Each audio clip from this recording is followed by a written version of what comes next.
Ils sont en colère. Bandeko, mbote na bino. Ils viennent de perdre une de leurs après des douleurs d'accouchement. Mais ici, à Léono, on l'a diagnostiqué qu'à Covid-19. Une femme enceinte qui devrait être intervenir par césarienne. Subitement, on l'emmène ici, là. Elle ne veut traiter de rien. Ici, c'est les gens de Covid-19 qui sont là. Mais elle est enceinte. Elle devrait être intervenue par césarienne. Mais qu'est-ce qui se passe au finish? La colère de la famille qui cherche alors à savoir de quoi est réellement morte leur sœur. Nous avons décidé tous en commun de nous donner le PV transmittoire entre Blanche Gomez et le Yono. Qu'est-ce qui s'est passé? Ici à le Yono, on nous dit qu'il n'y a pas la lettre transmittoire. Bon, vous l'avez gardé ici sur quelle base? Sur quels critères tout ce que vous avez fait? Que s'est-il passé? Chloé Bafouidine Soni a des douleurs d'accouchement. Elle est internée à l'hôpital de Makelekele qui la transfère à l'hôpital mère et enfant Blanche Gomez, censé avoir l'équipement approprié. À 21h, on appelle la sœur quitte Makelekele pour venir à Blanche Gomez. Arrivé à Blanche Gomez, le docteur donne une ordonnance de son mari. Va acheter les médicaments. Dès que le mari se déplace pour aller acheter les médicaments, le docteur a mis une piqûre, c'est notre sœur. Et il dit chez la dame, on va envoyer votre fille à Onemo. Pendant ce temps-là, ça se passe? Ça se passe à Blanche Gomez. Mais là, petite complication. Et c'est à Léono, à la clinique municipale, que Chloé Bafouidine Soni est renvoyée pour succomber tôt ce matin. Et ici, on a voulu l'enterrer comme cas du coronavirus. Subitement, on l'amène directement là où il y a les gens de Covid-19 sont, là où il y a la ligne rouge. Et ce matin, on nous appelle vers 6h, venez, on va l'enterrer. Contactez le chef du centre de la clinique municipale Léono dit ne pouvoir parler que sur autorisation de sa ministre, la ministre de la Santé. Le PV transcritoire. Bandeko mbote na bino nyonso bino mutisa landanga image wana bauti komona ezali ya Congo Brazzaville. Ezali bandeko mawa mingi biso ba noir. Eza mawa mingi biso ba yindo. Siko mundela sa ni place sur bandeko nangai. Il faut mundele aya. Na Brazzaville amutaki ko bota ba précipité ye akufa. Akufa kaka. Akufi baza ko wela kete akufi na corona. Oh, mais yeye ko bota et il ma corona te. Ah, Sassou, ça fait combien de temps vous êtes là? Combien de temps vous êtes président de la République? Eza mawa bandeko. Oh, y en a RDC pareil. Ok, na Brazzaville on a pareil. Ok, na Mamboka. Mais fais des comptes, il dit. Mais si vous avez Bamboka, vous pouvez mindele, va reprendre Bamboka. Bandeko, mbote na bino nyonso, bino mtomesana ulandanga, nzambe vraiment pambola bino. Apambola bino partout bozali, bino pe bobo sonagate, botianga pe ba prière, ponga na tiaka bino na ba prière bat nyonso balandanga na komo na Yesu. Allo bandeko, nazana information moko a bato tinanga mbango. Scandale à la présidence RDC.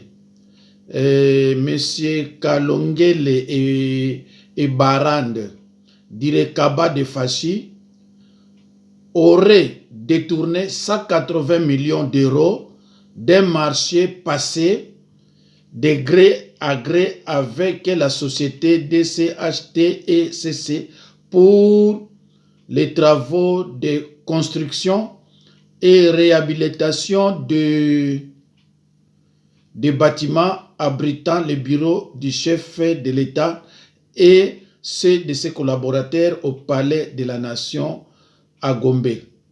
Donc, M. Kalongele et Barande Direkaba de Fachi auraient détourné 180 millions d'euros. Donc, ndeko, namboka oya RDC banda Fachi à côté, toyoka akaba millions. Toyoka j'avais ba 1000. Toyoka akaba millions bandeko nangai. Vraiment tolanda.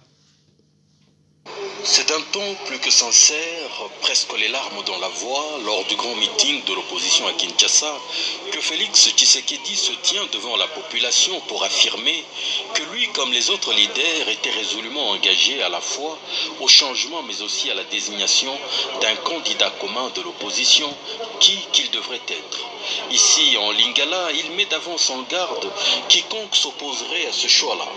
Il insiste d'ailleurs qu'aucune base d'aucun parti politique ne devrait négativement influencer son leader après qu'il avait endossé le choix fait par tous ses autres collègues.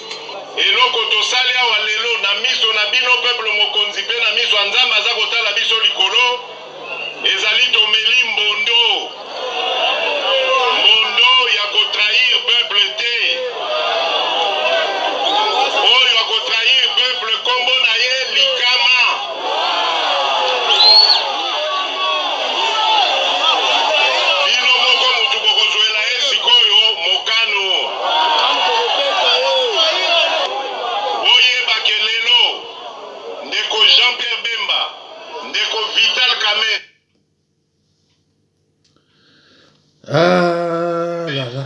Ndeko Martin Fayulu, Ndeko Freddy Matungulu, Ndeko Moïse Katumbi, Ndeko Adolphe Muzito, Ndeko Félix Tshisekedi, basali be famille bo. Sokyo likambo ya kokabola biso ezali te. Na likambo etali kopona candidat commun. Obanda te kotia ba pression et pas ba leader. Oh non leader yoko za sima mutu wana te ye nani. Oh eloko ebomaka congolais yango wana. Eloko ebomaka congolais yango wana. Le peuple l'a cru. Félix n'est-il pas celui-là à qui l'on donnerait le bon Dieu sans confession? N'est-il pas celui qui est présenté comme le Maboko Pembe, un leader incorruptible, aux mains blanches immaculées, sans tache? Sur le même podium, un autre leader, un peu moins crédible que lui, Vital Kamerhe, abondait à peu près dans le même sens, disant même son évangile dans les 4 langues nationales. Programme commun, candidat commun à opposition à Comema.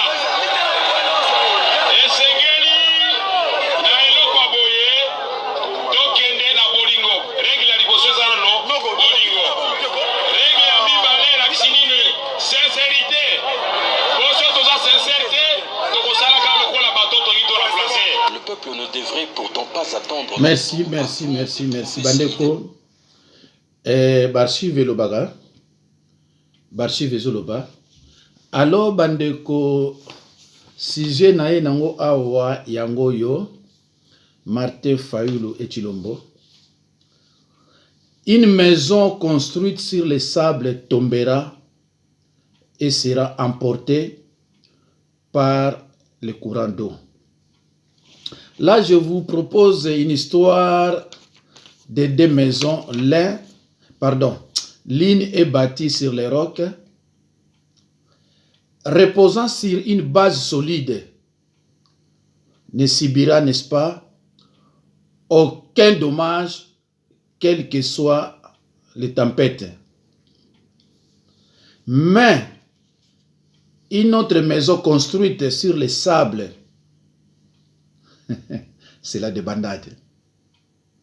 Alors, mes chers frères et sœurs, chers patriotes, qui a bâti la maison sur les sables? Après tout, il y a la débandade. Des bâtisseurs de maisons, l'un est prudent, alors que l'autre se montre insensé. Alors, tout est dans la Bible. Bandeko, c'est vrai que entre nous, Bible, mais nyonso oyo tozo vivre na mokili oyo eza na Biblia. Bandeko bo permettre ngana tangi la binongo. Egosinga peut-être kaka, je ne sais pas, même 3 minutes kokate. Na Matthieu 7 24 à 27. Boyo katika mbalo bien. J'ai lié au nom de Jésus-Christ.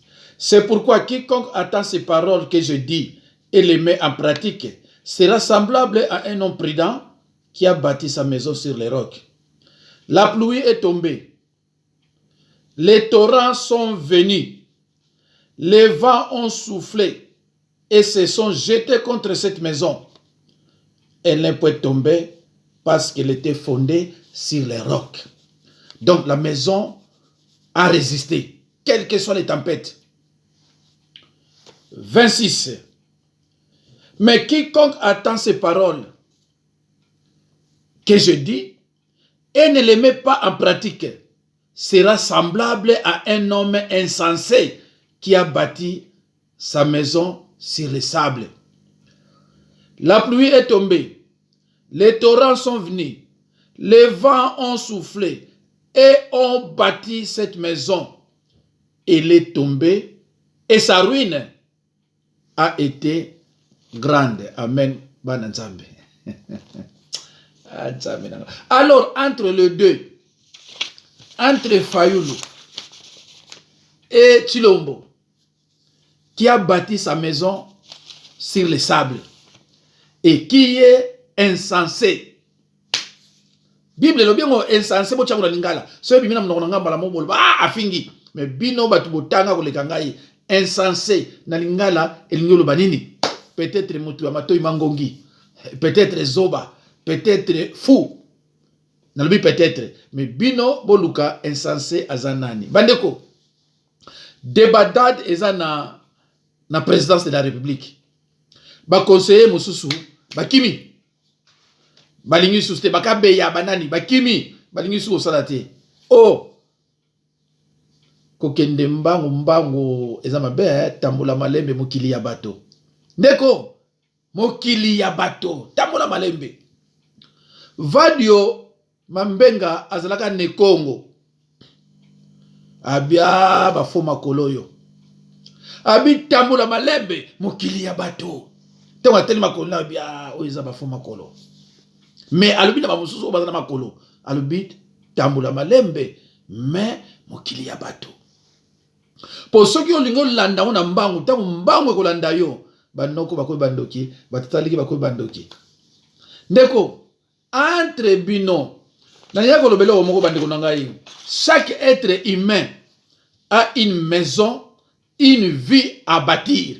Chaque être humain. Eza mateya na teyaka na ba brebis à Jésus-Christ. Moyena na expliquer mon yon soko zalate pour zabulai na explication. Alors eko zobiso time mingi parce que parmi bino ba mususu balingi na boni lo bananzambe te mais balingi politique. Mais tango ebebaka bakuma ko bengaka biso pona losambo. Alors bande kunanga bato balingi loba boko tanga ngo na ndako na Matthieu 7 24 à 27 tanga ngo penza na ndinga kimia. Bible nyonso bona eza na Bible bolandaki 370 na pese ba verset na lobi nyonso ndeko eza na Biblia et loko mongo na lobaka eza na Bible te ezate. Voilà, mes chers frères et sœurs, ce n'est pas la vie qui sépare les gens, mais c'est la trahison, la tricherie, la méchanceté, la jalousie, l'hypocrisie, le manque de respect, l'irreconnaissance, c'est-à-dire l'ingratitude.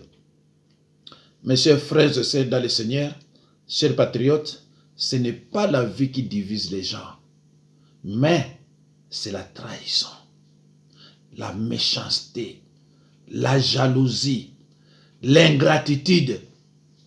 Biloko nyonso wana eza biloko ya satana. Na bino lobi na Matthieu 10:36, l'homme aura pour ennemi les gens de sa propre maison. Dans votre maison, il y a la jalousie, il y a la trahison, des traîtres. Il y a autre vivre. Mais dans toutes choses, il y a une cause, il y a aussi une conséquence. Conséquence, c'est la débandade. Tant de gens débandade. Oyo babane koloba, nazasir, baningi su koloba te. Mais bandeko, boye bake, Et ce n'est pas la vie qui sépare les gens, c'est la tricherie, la trahison, la méchanceté, la jalousie, l'ingratitude, le manque d'amour.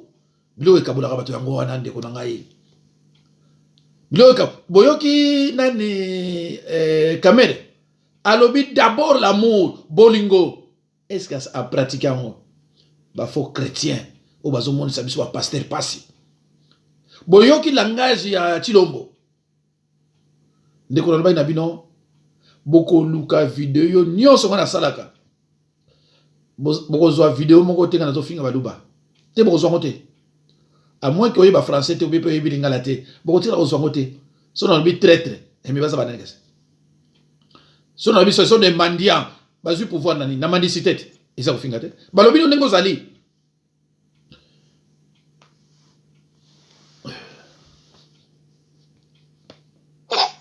Mais je pense que bandeko na biso muso ba bota maka. Eza bana muso ba bota maka. Abotama déjà kizengi.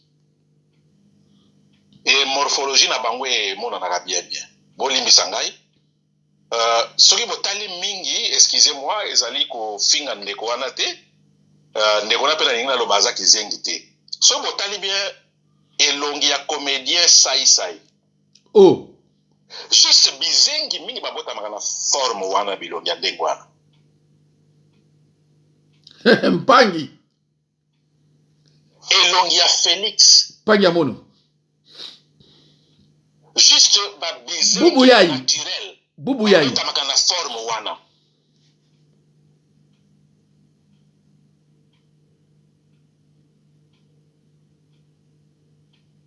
Etienne Tshisekedi ya bota kizengi. Nalobaka ngo na répétaka ngo si Félix est là. Ezali pona eloko moko te personnel ya Félix, c'est le nom Tshisekedi. C'est le nom Tshisekedi. Ni tete le nom Tshisekedi. Félix akoyi kozala jamais alors ezala portier ya bureau. Jamais. Je suis sérieux. Moi aussi je suis sérieux.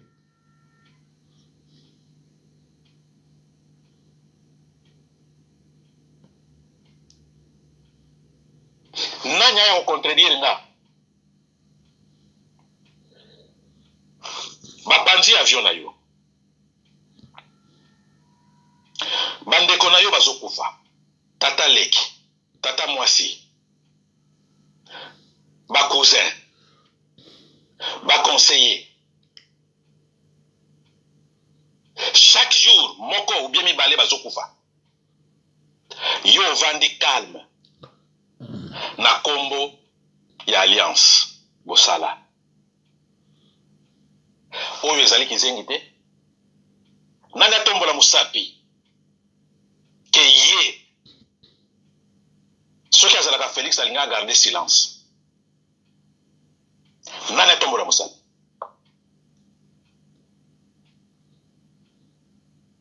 Soki otomboli musapi, ozali kizengi numéro 2 après Félix. Mais non, trop c'est trop. Savez-vous, la présidence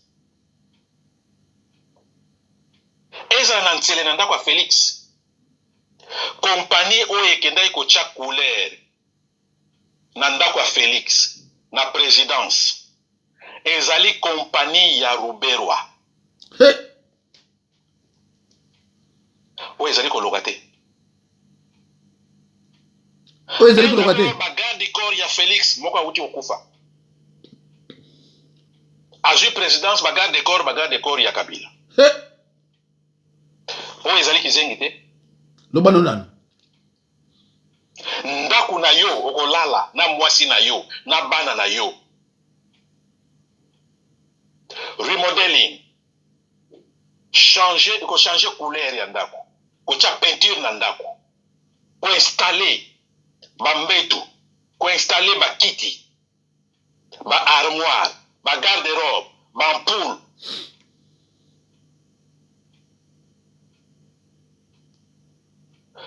soi-disant président, fils de Etienne Tshisekedi, ennemi des Rwandais, soi-disant. Il laisse la compagnie d'un Rwandais Roubaix-Roi se charger ya kotia couleur, ya installation nyonso bampoule.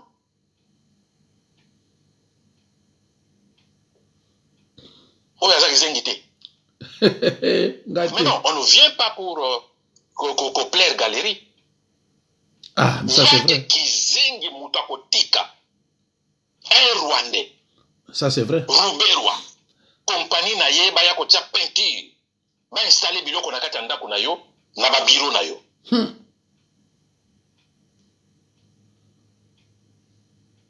Ba mindele ba oseka biso.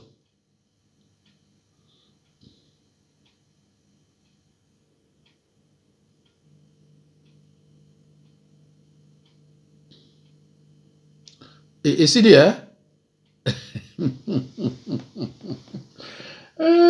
Pasteur à mon Congo.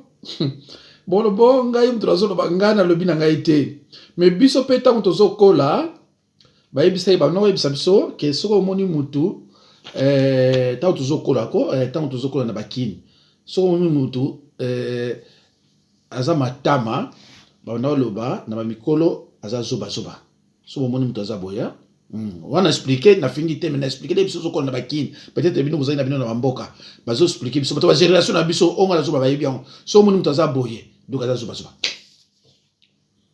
Voilà. Merci. Na lobi te ke ye, nga na lobi kaka ke, parce que bino bolandaka on a zo loba. Oyo tato ya lobi, panya beto, ne Congo. Mutu ko loba na zate. Mais so kaka na lobi ça devient problème. Mais biso tant tozo kola na ba fayulu madidi na ba olomide ba wemba no ba wemba na village ba mususu ba ona ni camarade no musu auta kufana ni bipoli ba madilu tant tozo kola biso nyoso wana siki mutaza boye ba bia wana na zoba zoba do ba yebisi biso déjà avant do tant siko yo mpanyo azolo bango et ngazoka moite. C'est d'un ton plus que sincère, presque les larmes dans la voix, lors du grand meeting de alors, total à ce qu'on montoyo, tu veux qu'il y ait le binini. Il n'a pas de collaborateurs. Il n'a pas de collaborateurs. Papa, Félix, si tu as gagné maman, qu'est-ce que tu as gagné pourquoi? Combien de photos? En commençant par ton père ou à sa secrétaire particulier. Il faut quoi? Il faut maman, esprit maman, ça va y sur place avec sa présence, la vérité. Kayangote, loba Félix Kabala Mutalobi Yango. Atika yangote. Atika mwana nete. Maman était politique makasi. Kamere pouvait même tuer le président. Papa, oui, tant que président soit à Bruxelles, tobenga base, tobenga ngana benga ba topin. Toyoki kotoyo, caméra sali ba maputa bani pour la tapage et tout. Bon fungo la miche to éviter maputa ne bimate. Oui, que heureusement il dépêche télémaki. Maman, cet homme préparait un grand coup contre le président. Nalobi boy, Céline. Oui. Sola na mobali na yoko yemtaza asala na Jean-Paul Moulamba. Sola na président ici na banda musala boyebi non? Moi je travaille chaque jour avec le président au quotidien, à part quand Nicolo Lengaza Nansele. Maman, président j'ai fait autorisation va payer sa voiture. Quand même, je travaille avec le président chaque jour, je ne peux pas. Par contre, sa voiture, il y a qui me a tout. Tatoué tout. On sait qui? Kabala, naïbiso, nazaro yebiso, nabagibo sana kimia. Si Jean-Paul va profiter, va récupérer, il va revenir. Si tu n'as nini. Nyala kata ya fils mkubwa tu bagero famille to ya abwe bataka bakima mamitu bana ya president bafamia kamere batama mitu ka president maoni belinga kokesa ba viva bien ne boyebeli abike yon força émission mo contre côté ne batnes ba finga famille ya president parce que to ça ayo mo yebi famille ne to banga makambo oyebi famille très bien nga yo Feli na MC clairement j'ai déjà abordé le président.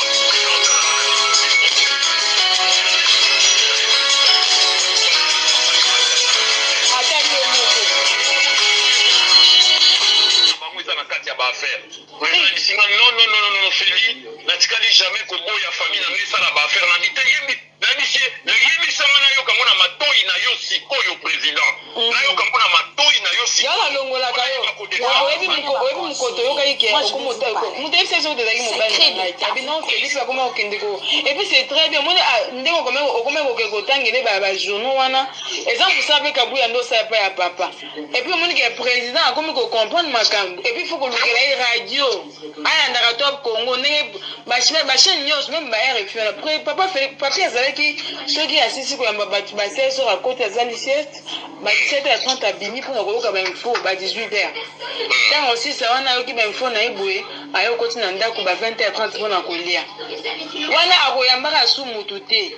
Ozoma na principe papier azali na et puis principe wana ngo okumisa na vie. Biso toza ta siko nene biso su dossier moko. Kima bimission na réunion kabunda lobi mais réunion ngo président mtabengisa kingai bango te. Ozomona Sami Badi Bangapé devait participer à la réunion, mais malheureusement, Ayaki retard. J'étais à l'OUA, je suis témoin. J'étais dans l'antichambre. Vraiment. Omene tiseke da bunde la biso. Ah nzambe merci, nzamba za. Votre tonton, notre grand frère, le président Félix. Namanda il y a 1 an, il n'avait pas de collaborateurs. Il n'a pas de collaborateurs. Papa. Félix, si tu as gagné maman, tu as gagné pourquoi? Combien de photos? En commençant par ton père ou à secrétaire particulier. Il faut quoi? Il faut quoi? Il faut, oui, maman, on lui a expliqué maman, ça va sur place avec sa présence, la vérité. Kayangote, loba Félix Kabala Mutalobi Yango.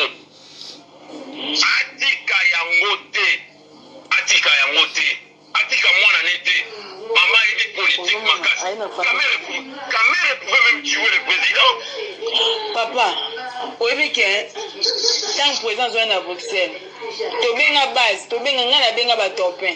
Toyoki kotoyo, caméra sali ba maputa bani pour na taper. Bandeko, merci beaucoup. To CDC koyoka ba buzoba. Mais bandeko to boyebake soki oza pasteur. Il faut oyer baliloba bien koleka ba évangéliste na ba frère mususu bafandi. Soki oyebite obima zoba ba nosaka na yo. Soko lingo sala garage ya ba mituka. Yo faut être mécanicien. So za mécanicien te, alors ça ne vaut même pas la peine. Okolo bana bango koleka muni. Yoka groupe baluba ayoka kame ba radio, ayoka kame boye et le côté ndeko nangai. Mutu oyo banda botama soko pesie papier ayebite mo soki bato bazami balé mo konza signara côté nini yepa signara côté nini ayebi na été. Donc banda botama azala jamais na Kinshasa même moniteur y école primaire et subitement cet homme se retrouve président de la République d'un grand pays. Ah di comment bonigoni. Et puis ngai siko na benga nani président. Ah mais non. Soko talibi bato benga président baluba. Siko yo na kana bango na loba nini botale loko na bien. Un insensé qui a construit une maison sur les sables. Debanda de koti bato bazo okufa et ko nini kolela na kolela bande ko bolanda. Wala ngokamba babo.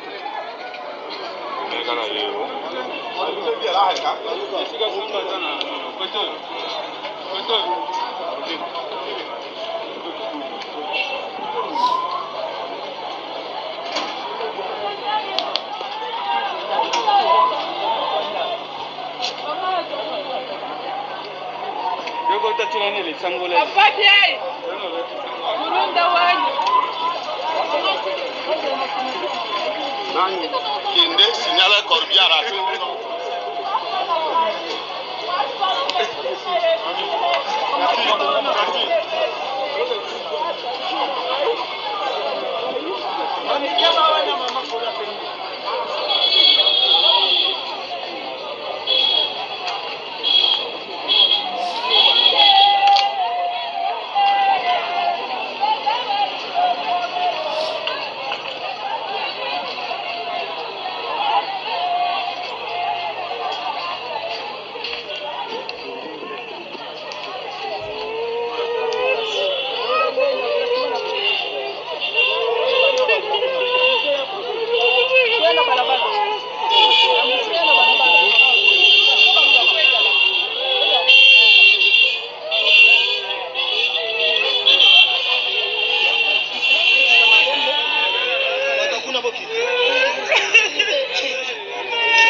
Bon, ben, bandeko, lelo yo namboka na biso, baluba, bakomi kaka boye, kolela, na kolela, kolela, na kolela, kolela, na kolela, alors eza mami bandeko na ngai.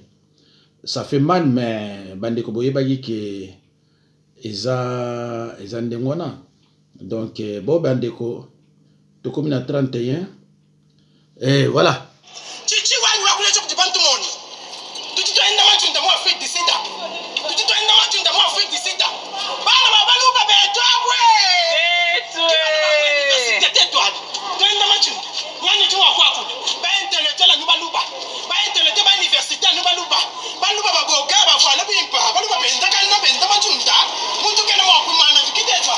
Tumushaje de marche. De marche no kwenda lempo. Kimema. Mema utafika wakule choku jibantu. Bandeko boyebi pourquoi balobaka mokili ezali mbanga ya ntaba foko yeba yango soki ngolo banini parce que er moko ntaba soka azolia omona mbanga ezokende boye et puis er moko pesa ozonga boye mbanga ya ntaba yango na lobake mokili eza mbanga ya ntaba omoni mama wana ndenge azoloba ayebaki te oyo ekoyela ye. Merci bandeko na ngai natiki bino nzambe apambola bino. Bato anzila imo si bomona vidéo mercredi be jeudi okoya kamwa avancement eza bien pour bato États-Unis basale lo moko osakana te mais mona tanga bakomi na bango eza te. Bon voilà, merci bandeko na ngai nzambe apambola bino bomboso na pété kotiana ba prière comme d'habitude. Merci surtout de votre patience. Nzambe apambola bino na kombo na Yesu.